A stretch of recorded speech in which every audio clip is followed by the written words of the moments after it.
There was a moment when AWS finally clicked for me. Not slowly, not gradually, one moment. And it was not because I learned more services. Before this moment, AWS felt confusing. I was learning, but everything felt scattered. I knew the terms. I went through the tutorials. I could follow along with a video and build something, but nothing felt solid. It was like memorizing a list of ingredients without ever learning how to cook a meal. I could tell you what EC2 was, or what an S3 bucket did, but I couldn't connect the pieces into a coherent whole. Everything felt like a separate, isolated fact floating in my brain, and the big picture was just a blur. I thought I needed more. More tutorials, more videos, more certifications. I figured if I just consumed enough information, eventually it would all snap into place. I spent hours watching guides, reading documentation, and preparing for exams. I thought the problem was a knowledge gap, and the solution was to just pour more data into my head.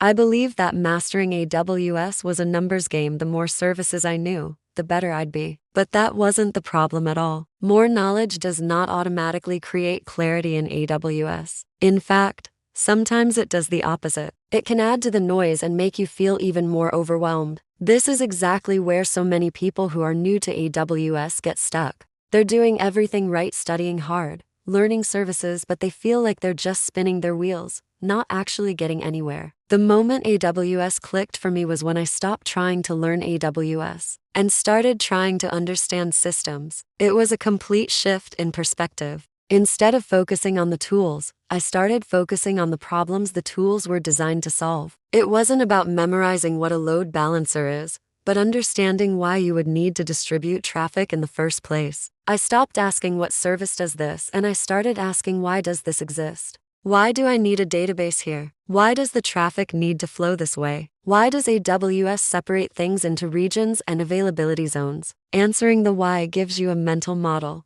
a framework. The what just gives you a fact. When you understand the underlying reasons, you can start to predict how things should work, even with services you've never seen before. See, AWS isn't just a random collection of over 200 services. It's structured. It's built around solving fundamental problems in computing, like how to handle massive scale, how to build for high availability, and how to keep everything secure and reliable. When I started seeing the AWS console not as a list of tools, but as a set of solutions to these core problems, it stopped feeling so chaotic and started to make sense. This changed how I practiced too. I stopped doing random labs just for the sake of it. My practice became intentional. I would think of a simple problem, like how do I host a simple website that won't go down if one server fails? And then I'd use AWS to solve that specific problem. I actually ended up creating fewer resources, but I understood the purpose of every single one. This is when learning AWS not only became easier, but it also became more interesting and way more fun. This approach is so helpful for beginners because it drastically reduces the feeling of being overwhelmed. You stop feeling like you're constantly behind or that you need to know everything at once.